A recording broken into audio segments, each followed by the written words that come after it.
What's going on, everybody? Lewis of the Way Your Kicks channel. How's everyone doing out there? Hopefully, if you took a L today, guys, you're feeling a lot better now that some time has passed. And if you took a W, I'm sure you are over the moon excited. I'm talking about these right here, the shock drop that went down for the Jordan 4 Bred Reimagines, guys. And this is not going to be a cakewalk sneaker. Now, I know based on that poll that the Sneakers app put out there, it seemed like a lot of people would rather have a release day got them than actually hit on the shock drop. At least that's kind of the confusion that was going on and what was being said, like as if when you hit on a shock drop, you don't get the got 'em screen. I think that's maybe where the confusion lied. At least that's what some people think was going on. Me personally, I think there were people out there trying to prevent a shock drop from actually going down. And I got two reasons why you'd want that. Number one, based on the pay schedule, this is not a pay week. Next week is a pay week, and next week is also release week.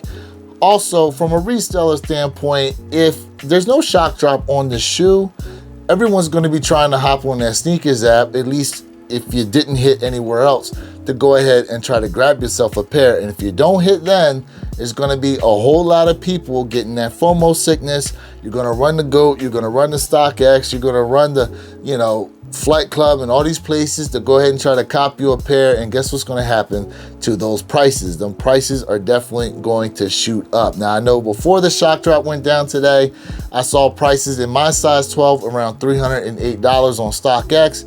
And then a little while after the shock drop, I saw the shoe now at $340. So prices are definitely going up because people went ahead to the StockX to try to cop themselves a pair. But as far as the stock numbers today, we saw maybe 193,000 pairs. At least that's what was being shown right here. Here are the stock numbers that were floating around, guys. Now, that's just the men's pairs, if that's even accurate. We know as far as stock numbers are concerned and what they put out there, it probably is or isn't true, given maybe a couple thousand pairs or whatever. But then when you consider that there was grade school in there was toddler in there was preschool in there, if these numbers here are correct for the men's, which is about 193,000, maybe we're looking at over 220 some thousand pairs that got put out there between all the different sizes, guys. Now, as far as the original stock numbers that we know of being 500,000 total pairs,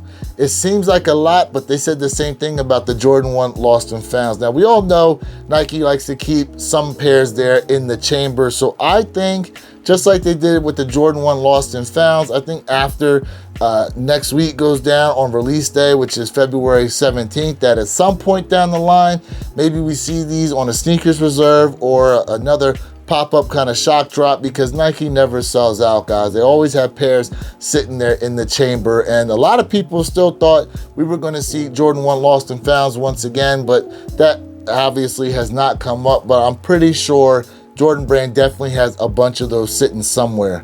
In any case, as far as this shoe is concerned, if this is this crazy on the Jordan 4 Bred Reimagine, a sneaker that has some controversy behind it because there are a lot of people that wanted the nubuck pair and they just wanted us to get that versus them giving us the leather pair, and a lot of people are digging the leather pair. There's all that going on. What do you think is going to happen once we get those Jordan 4 military blues that are built to OG specs, guys? There's no reimagines with that. That's straight up a retro release on the pair, and I'm sure that's going to be even crazier than what these are right now. There's a lot of people out there capping as to whether or not they actually wanted to go after this shoe, and we saw with the way things went down today that thought you were going to get a W, and unfortunately you took an L. A lot of people were pending, myself included, for almost 30 minutes before I found out that I wasn't hitting on anything. And again, I took 2 L's, guys. I took an L on my personal size 12, and I took an L on a pair for my girl there in the GS size. So next week, I'm hoping that Finish Line JD Sport is going to be my best friend as they've been in the past, and that'd be the place that I'll be able to cop. And then come release day, I'll be able to go ahead, walk in the store, get my pair, and roll on out. But how did today go for you guys? Were you able to take W's, or did you unfortunately take L's? Now, even though I took an L, I'd rather hear that you all were able to go ahead and cop on this shoe. In any case, we still do have next week. Make sure you put in for your raffles. You try on Foot Locker, JD Sport, all those places, guys. Smash that like button though if you are liking this video. And if you are new to my channel, thank you for tapping in. Please hit that subscriber button and click that notification bell so you can be notified every time I drop one of these videos or I put out some of the shorts, guys, which is the quickest way I get information to you when I know that it's a fact. A lot of people want to put out information out there that is just nothing but speculation without no real basis behind it whatsoever, which is why you didn't see a bunch of Jordan 4 Reimagined videos from me talking about shock drop almost every day, because no one really had any idea when it was going to go down. It was all speculation, a big old rumor. I will always try to be straight up with you guys, and when something is going to go down, that's when I'm definitely going to put it out there to you. In any case, this is Lewis of the Wear Your Kicks channel, reminding you to be true, stay in the moment, and don't forget, every day's a great day to wear your kicks.